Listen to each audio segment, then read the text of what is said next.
mipetraka dotsika rehetra doko.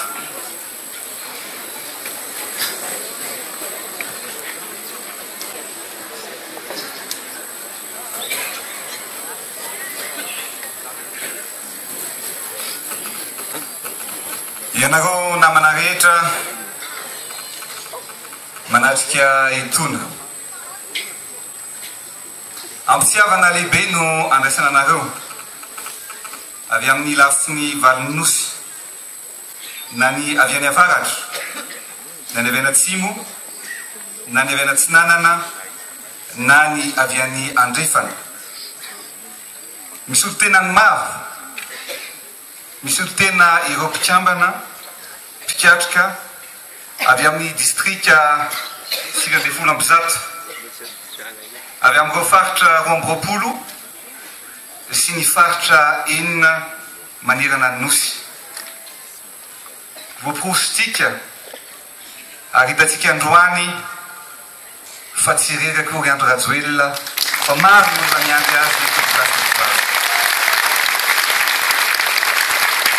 tonga ianareo tsy nalavitany, tsy na alala sasatra fa ny tamin'ny fitiavana ka voalanina eto isika androany ankalaza ny taona vaovao 2024, taona izay efa narandraitsika ny andrasana hatry ny elo koa amin'ny fofeny fitiavana no indro iarabako anareo tratry ny taona koa araba tompokilay finaritra tompokivavy. Izany arabo zany dia arahako sorana erapo eratsaina satria ianareo no solotenany maro. Ianareo dia namako izay nampifatoran'ny fitiavana isika dia ny fitiavana ny ty tanindrazana malalatsika ity. Maro aminareo ny nanao dia tongotra lavitra dia lavitra, tao ny ampita lakana, namakivaky lohasa, nandany ora maro teny ambony zotam-pitaterana teny. Tsy nahalala asasarana ianareo ary zany zavatra nataonareo zany natongavanareo teto androany zany dia profo mpitiavana lehibe ary tsapako loatra ny fitiavanareo ary tiako ho fantatrareo fa izaho koa dia tena tianareo amin'ny foko manontolo.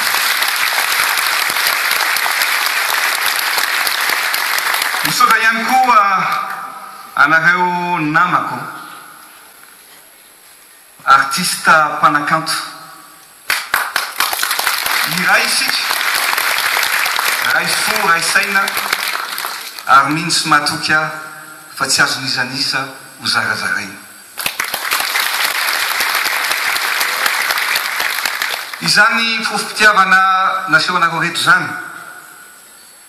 no mbola ijoroko manoloana anareo eto ankehitriny androany satria trapako fa maro be ny miandrandra, miandry, manatena ary mahatoky ny anavotana an'ity fireneny ity. Filorako fankasitrahana feno ny fandavatena tsy misy takaly anananareo tsirairay avy ary zay no mahamafy atsika satria ny fitiavana ananatsika dia sarotra vakisana, sarotra zarazaraina, tsy misy olona akory na iray aza afaka vidina ny fitiavana fa ny fitiavana tena maharitra dia fitiavana ao apoha, fitiavana zay anananareo ary ny fitiavana zay ananako anareo. Marina sa tsy marina ho ianareo? Mbola tsy nona? eto dia tiako ny mizara aminareo satria ny ainanareo tokoa ny ainanareo arabaky teny ilay ny teny filamatra zay napetratsika zay milaza hoe fankehitriny dia ireto telo reto no mitoetra ny finoana ny fanantenana ary ny fitiavana fa inona ny lehibe indrindra fa ny fitiavana ny lehibe indrindra voalaza ao anatin'ny Koretianina toko 17 izany io fitiavana io dia mila iainana mila ampiarina amin'ny fiainana ary io fitiavana io no ahafahantsika manavitra an'ity firenena ity dia efa nitenen'ny mopera teo ary nafinaritra satria misy fanomezana omeko anareo rehetra rehefa mivoaka eto amin'ny lanonantsika androany misy ao anatin'izany fanomezana zany zavatra maro fa ny zavatra tena lehibe indrindra dia misy an'io tenin'ny soratra masina amin'ny Koretianina toko 17 io ity le izy zaraiko aminareo dia ny angatahako aminareo rehefa mba matsiaro ianareo matsiaro aho na mba matsiaro ihany koa ny fandraisana andraikitra misy tokony ho atao eto amin'ity firenena ity dia vakio io Koretianina toko 17 io fa hovakiko aminareo izy androany satria ny liainany io dia ny Koretianina toko 17 andininy faefatra fadimy faenina fafito tsy nataontsika ny fahavalo satria tsika tsy mankalo ny fahavalo fa tonga dia miapitany amin'ny andininy faraky 12 sy 17 isika dia zao ny vakan'izany ny fitiavana dia sady maropo no malemy fanahy ny fitiavana dia tsy mialina tsy manaonao foana tsy mieboebo tsy manao ny tsy mendrika tsy mitady ny ho azy tsy mora tezitra tsy manao andolo-po tsy mifaly noho ny famarinana ataon'ny olona fa mifaly noho ny famarinany manalatsiny ny zavadrehetra mino ny zavadrehetra manatena ny zavadrehetra mandefitra ny zavatra rehetra fony mbola zaza aho dia ny teny toy ny zaza ny hevitra toy ny zaza ny saina toy ny zaza fa noho ny olo-dehibe aho dia ny alako ny fanahin-jaza ary ankehitriny dia ireto telo reto ny mitoetra ny finoana ny fanantenana ny fitiavana fa ny fitiavana no lehibe indrindra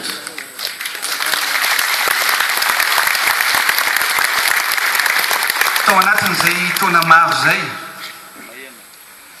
dia io teny io no nampijoro aho io teny io no mbola nahatonga ahy miverina eto anatrehanareo ankehitriny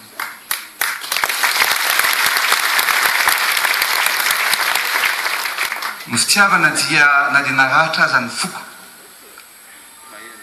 nalahelo ny zavatra maro tsy ho tanysaiko nisy teto amin'ny firenena dia ny ainako le hoe ny fitiavana dia maropo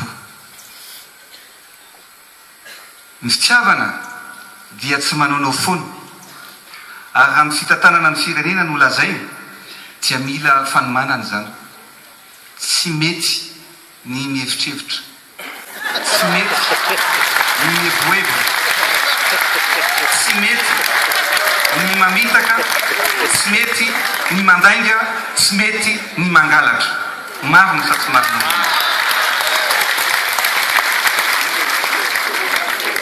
fa naty zany aza dia mbola ny ainako ihany matoa sitrana ankehitriny hoe ny fitiavana dia manalatsiny ny zavadrehetra ary eto a dia tehiteny amintsika ihany koa ty zavatra iray tiny hoe zavatra roa ny noko amin'ny fiainana dia mino an'Andriamanitra izay nanao anontany sy zao rehetra zao ary mino an' Jesosy Kristy fa ny zavatra iray fanampy ny noko dia mino sy mahatoky ahy fa tsy maintsy ho firenena mandroso tsy maintsy ho firenena lohany i Madagasikara. Izay finoan'izay le misy ao anatin'le teny milaza any hoe ny fitiavana dia mino ny zava-rehetra ary manantena ny zava-rehetra. Mino sy matoky isika fa tsy maintsy ho avitra i Madagasikara. Matoky va ianao? Matoky tsika misaotra anareo matoky ahy ary zay fatokisanareo zay dia tsy ho ataoko very ho raraka tany satria fahadisoana lehibe eo atrehan'ny tantara raha ijery fotsiny ianao ny zavatra iainany malagasy ankehitriny satria tokoa dia miandrandra fandrosoana fatratra ny vahoaka malagasy ary ao anatin'ny fahazavana ihany no ahafahantsika mandresy ny aiziny. Efa hatry ny ela no ny andrandra ilay tara-pahazavana mantsy ny malagasy ny andrandra ilay fandrosoana hatramin'ny verenany fahaleovan-tena fa ao anatin'ny aizina tanteraka isika ankehitriny. Betsaka ny fanontaniana mipetraka fa maninona loatra moa fa dia nahoana loatra no lasa firenena gisitra farany maneran-tany i Madagasikara. Rariny ve raha firenena fahadimy mahantra indrindra i Madagasikara. Ny nosy Komoro izay nosy rahavavy dia fa raiky amby roapolo ny laharana mbola mandroso noho i Madagasikara. Mihetsika ny ambipo taitra ny fitiavan-tanindrazana tsy maintsy manao zavatra aho tsy maintsy mijoro aho ka hito ary namana mijoro miaraka aminareo anafika ny firenena anafika ny Madagasikara. Madagasikara nefa dia tany ny soavin-janahary manana ny hoavy mamiratra ary feno arena sesehena eto amin'ny tanitsika ary matoa Andriamanitra nanome arena sesehena toy izany dia satria tiany mba hiada-pinaritra eto amin'ity nosy malalatsika ity ny malagasy. Raha ny tantara no jerevana dia nosarahan'Andriamanitra tamin'ny Afrika i Madagasikara anisan'ny nosy lehibe indrindra nefa anisan'ny nosy ihany koa mahantra indrindra. Manana ny kolotsaina miavaka ny malagasy. Malagasy za dia mahasamy teny anareo fa niteteziko ny ankamaroany ny tany taty Afrika sy maneran-tany fa eto dia mijoro fa tsy ambakainy ny hafa ny vahoaka malagasy. Mahay ny vahoaka malagasy, mendrika ny vahoaka malagasy, fampatona ny vahoaka malagasy. Tsy mahay zany ny zavatra rehatsika io le vita malagasy. Za dia te amerina an'ilay fatokisana ilay malagasy ny malagasy ary ho asehoantsika manerana an'izao tontolo izao fa tsy ho farany ntsonitsika fa olohany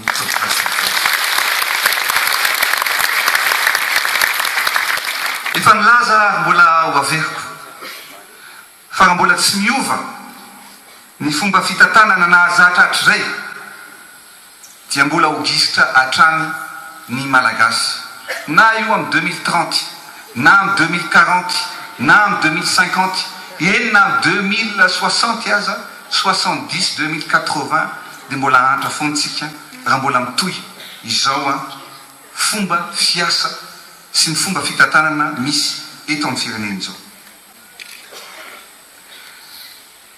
Ny antony dia misy toe-javatra roa miseho eto amintsika: ny mifanometsiny, ny mifanaratsy, ny fankalana. Zany no manjaka amintsika. Tsy lany fotoana any amin'ny fidedavana vahaolana fa lany fotoana any amin'ny fifampitsikirana ny vahoaka, indrindra ny mpitondra sy ny mpanao politika. Ankehitriny dia misy zavatra roa ihany ny fomba fihetsiky ny fanaon'ny mpanao politika. Misy ireo miazakazaka na mety na tsy mety ny ataony tokony mba tsapateny, fa miazakazaka hatrany, tsy mijery ny anasoan'ny vahoaka malagasy, fa miazakazaka ny fikotra, ny janona eo amin'ny fitondrana. Misy ny miazakazaka te hiverina mafy, miazakazaka efa nandritry ny taona maro, hiverina eo amin'izany fitondrana izany. Fa ny atsika kosa, ny ay, ny nilofosaka tao anatin'izay taona maro zay, dia ny anolotra vahaolana ho an'ny Madagasikara, amerina ny ampo amin'ny maha-malagasy sy ametraka ny fanantenana ho an'ny vahoaka malagasy.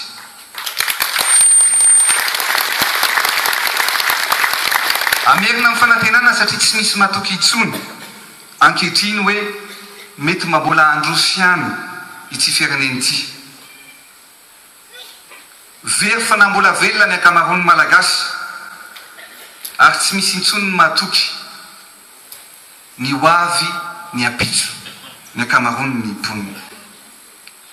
Dia nyraisiko ny adidy, nyraisiko ny andraikitra, satria adidy eo anatrehan'ny firenena sy eo anatrehan'ny tantara ny mitondra vahaolana ho an'ny malagasy sy ho an'ny zanaka mapara. Izany indrindra no natonga namorona ny initiative pour l'émergence de Madagascar na ny IEM na ny fandraisana andraikitra hitondrana vahaolana ampandrosoana ny Madagasikara. Ny IEM dia sehatra iray izay amondronana ireo manampahaizana manokana na avy any ivelana na avy eto an-toerana na ireo mpiara-mioninatoka rehetra ara stratégique na araboly zany sy ireo olona rehetra tsara sitrapo mba hifandray ary hitondra vahaolana maharitra mba hampandrosoana ny firenena ao anatin'ny fotoana fohy. Izany no finoko ary resy lahatra tanteraka amin'izany aho, ary raisiko ho fanamby izany satria mendrika ny fiainana tsaratsara kokoa ny vahoaka malagasy ary sika rehetra no hiaraka anatanteraka izany. Tsy zavatra mora nefa izany, kanefa apetrako ny fanamby ary tsy maintsy ho tratra ny tanjona tompoklasy tompovavy. Ny amaranako azy dia indrona ny tenin'ny soratra masina ao anatin'ny Romanina toko 9:1-2 ny tenako. No era Andriamanitra no momba antsika, iza mo no asakana antsika.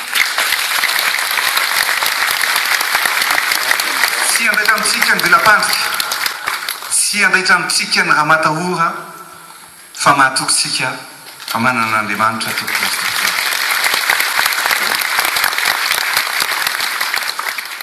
Apanjakatsika ny fia tsy maintsy ho tafity Madagasikara misaotra dokla mankasitraka tompovavy.